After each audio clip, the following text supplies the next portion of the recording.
Film ini dimulai 1 tahun setelah kejadian di film pertama, di mana kita akan diperlihatkan dengan seorang gadis bernama Kimberly sedang bersiap liburan ke pantai Daytona, Florida, bersama dengan temannya yang bernama Saina. Setelah semua persiapan selesai dan sudah mendapatkan restu dari sang ayah, mereka pun berangkat. Kemudian, Kimberly sudah sampai di perbatasan jalan tol. Di sini ia juga punya 2 teman pria bernama Dano dan satu lagi Frankie. Lalu mereka sempat dibuat terkejut ketika ada seorang tunawisma nemplok di jendela mereka. Pada awalnya, perjalanan mereka berlalu seperti biasa. Dan tak lama, ada mobil polisi dari belakang yang membuat Dano dan Frankie agak panik karena mereka sedang asik menghisap daun 5 jari. Karena takut ketahuan, Dano pun melempar barang itu dan nyaris saja membakar mobil orang lain. Lama-kelamaan, Kimberly mulai merasa pertanda aneh dari pengemudi yang ada di sekitarnya. Dan benar saja, tragedi lalu terjadi ketika seorang polisi tak sengaja menjatuhkan kopi miliknya dan tiba-tiba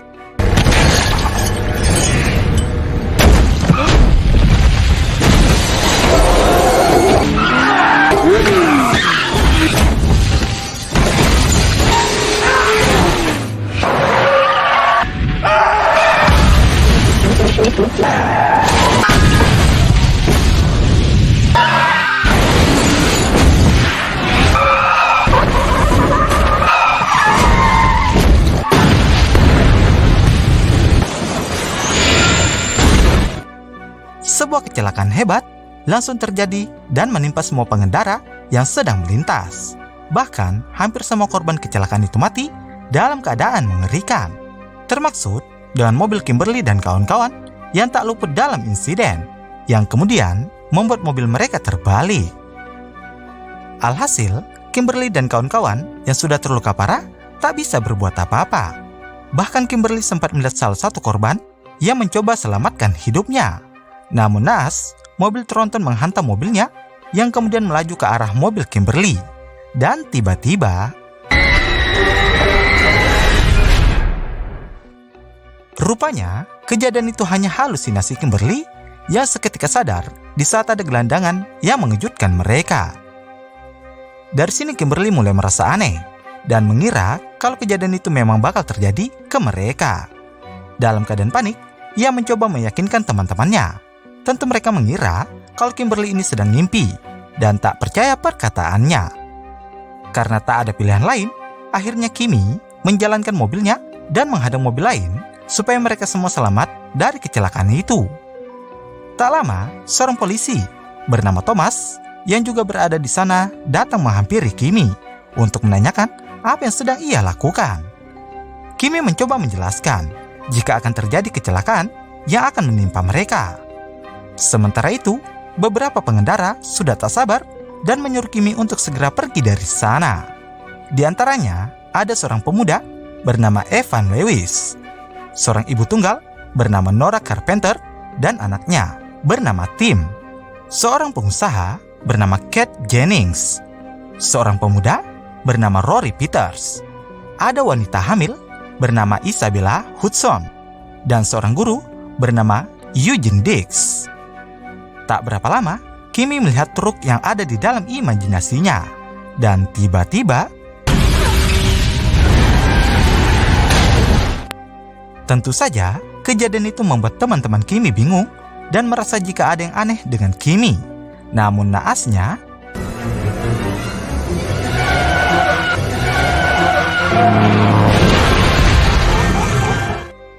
sebuah truk lain langsung menghantam mobil Kimi yang masih ada 3 temannya di dalam. Sementara Kimi berhasil diselamatkan petugas Thomas. Setelah itu, Kimi dan semua pengendara yang selamat berada di kantor polisi untuk dimintai keterangan. Kecuali dengan Isabella, wanita hamil yang sebelumnya juga ada di TKP, gak ada di tempat itu. Kimi sempat berkata kalau penglihatan yang ia alami sama persis seperti kejadian Alex dan teman-temannya di kecelakaan pesawat setahun yang lalu, di mana ia yakin jika kematian akan mengejar mereka setelah selamat dari kecelakaan itu. Namun nampaknya mereka tak percaya dengan omong kosong itu dan lebih memilih pulang untuk melupakan semuanya. Thank you for your patience. Kemudian, kita beralih ke Evan, yang mana saat itu baru saja kembali ke apartemennya sambil membawa banyak belanjaan. Evan yang hidup membujang sedang memasak makan siang untuknya. Di saat sedang menunggu makanan masak, Evan sempat mencoba jam tangan dan juga cincin yang baru saja ia beli. Namun tiba-tiba, cincin itu malah masuk ke dalam lubang wastafel. Spontan, ia memasukkan tangannya, yang akhirnya membuat tangan Evan tersangkut di dalam lubang itu. Lama-kelamaan, api mulai muncul dari masakan Evan, dan ia terus berusaha untuk melepaskan tangannya. Beruntung, ia berhasil dan segera menggunakan tabung apar. Namun nampaknya, api semakin tak terkendali, dan akhirnya ia nekat keluar dengan melewati jendela tepat saat ledakan terjadi.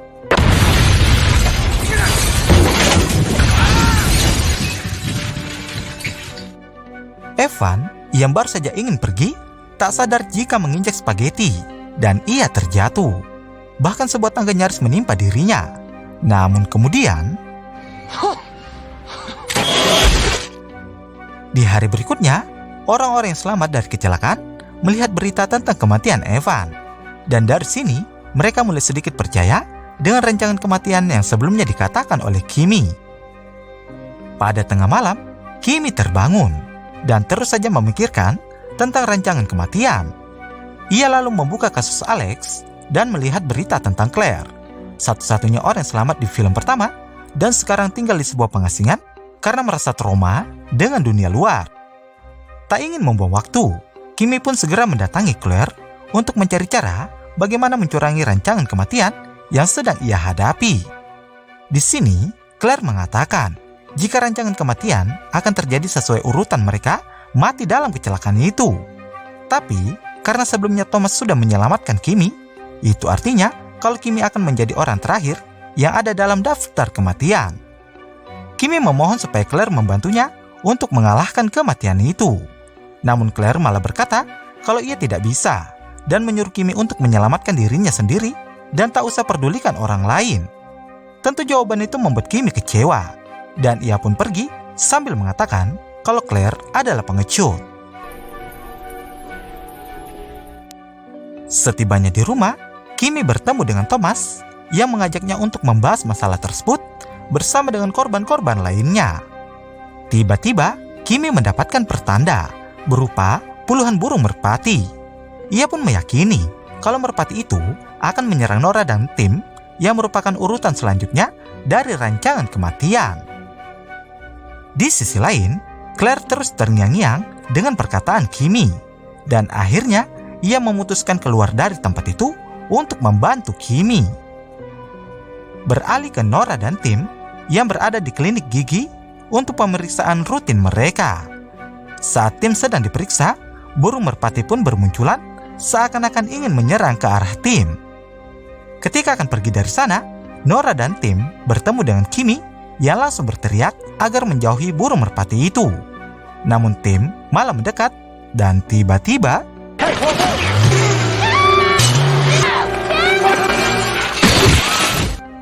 sebuah kaca langsung menghantam tim dan membuat ia mati menjadi bubur kacang. Setelah itu, Kimi dan Thomas didatangi Claire yang ingin mengajak mereka ke sebuah tempat. Lalu mereka sampai di rumah pemakaman untuk bertemu dengan William, seorang pengurus mayat yang juga ada di film sebelumnya. Dikarenakan William ini tahu banyak tentang rancangan kematian, Claire pun bertanya bagaimana cara melawan rancangan kematian. William berkata jika rancangan itu sangat mustahil untuk dihentikan. Namun, William memberikan mereka petunjuk jika hanya kehidupan baru yang bisa mengalahkan rancangan kematian. Namun di sini William tidak menjelaskan secara detail dari perkataannya dan hanya menyuruh Kimi untuk mengikuti pertanda yang ia lihat. Ketika sedang mengisi bahan bakar, tiba-tiba Kimi mendapatkan pertanda berupa mobil van berwarna putih yang masuk ke dalam danau. What is it? Saat Kimi sedang menjelaskan pertanda itu ke Thomas dan Claire, seketika Thomas ingat seorang wanita hamil yang mengendarai mobil van berwarna putih, yang dimaksud Isabella. Dari sini mereka mulai mengaitkan perkataan William sebelumnya, yang mana jika Isabella melahirkan bayi yang tak ada dalam kecelakaan itu, maka rancangan akan gagal dan menghapus nama mereka dari daftar kematian. Mengetahui itu, mereka mulai bergerak mencari lokasi Isabella untuk menjaganya sampai bayinya dilahirkan. Di malam harinya, semua korban berkumpul untuk membahas masalah yang mereka hadapi. Namun ya apa mau dikata, Eugene masih tak percaya dengan mereka dan mengatakan jika hanya dia yang mampu mengontrol hidupnya. Begitu juga dengan Nora yang sudah putus asa karena kehilangan anaknya dan tidak peduli walaupun ia harus mati. Tak lama, mereka mendapatkan pertanda berupa bayangan pria dengan pengait. Sementara Nora berada di lift bersama dengan Eugene. Tiba-tiba, ia mendapatkan panggilan dari Thomas yang mengatakan kalau dia akan mati oleh pria dengan pengait.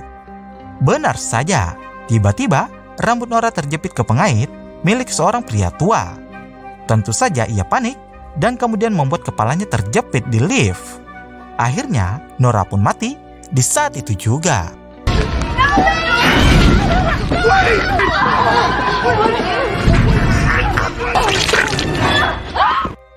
Di esok harinya, mereka pun berangkat untuk mendatangi Isabella yang sekarang sedang ditahan temannya Thomas yang bernama Adams. Tak berapa lama, tiba-tiba Isabella mau melahirkan dan ia memaksa Adams untuk membawanya ke rumah sakit. Sementara Kimmy dan kawan-kawan masih dalam perjalanan dan sedikit menceritakan kejadian itu. Namun tak disadari, mobil mereka nyaris menabrak mobil Isabella yang sedang dalam perjalanan ke rumah sakit. Karena kehilangan kendali, mobil mereka tergelincir dan nyaris membunuh Kate.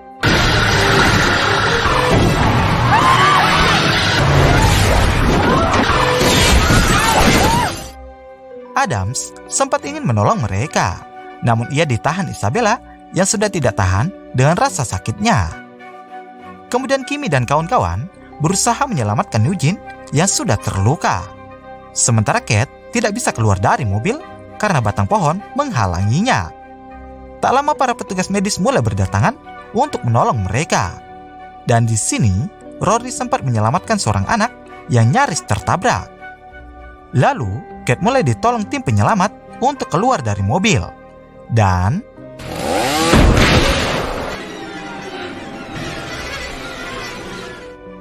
kantong udara langsung mengembang dan membuat Kate mati tertusuk pipa runcing.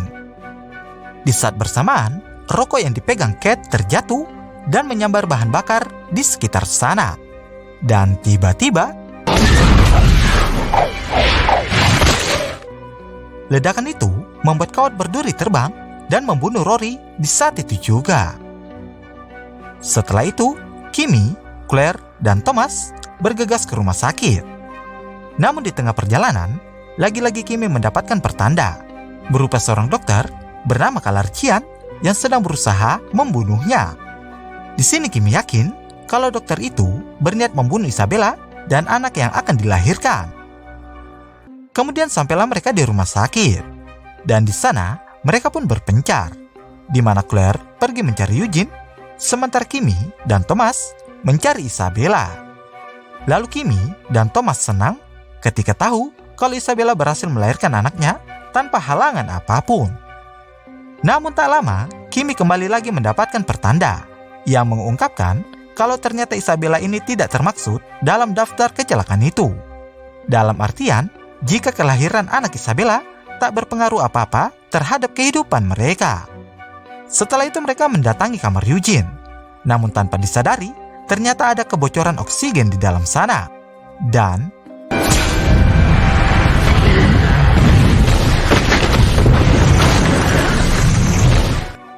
seketika kamar itu meledak, yang akhirnya menewaskan Claire dan Eugene.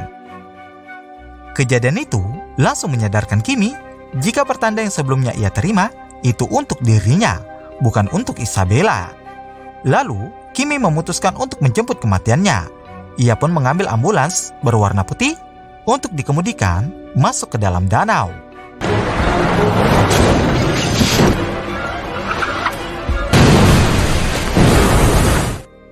Thomas yang melihatnya segera menyelam untuk menyelamatkan Kimmy yang perlahan-lahan mulai tak sadarkan diri.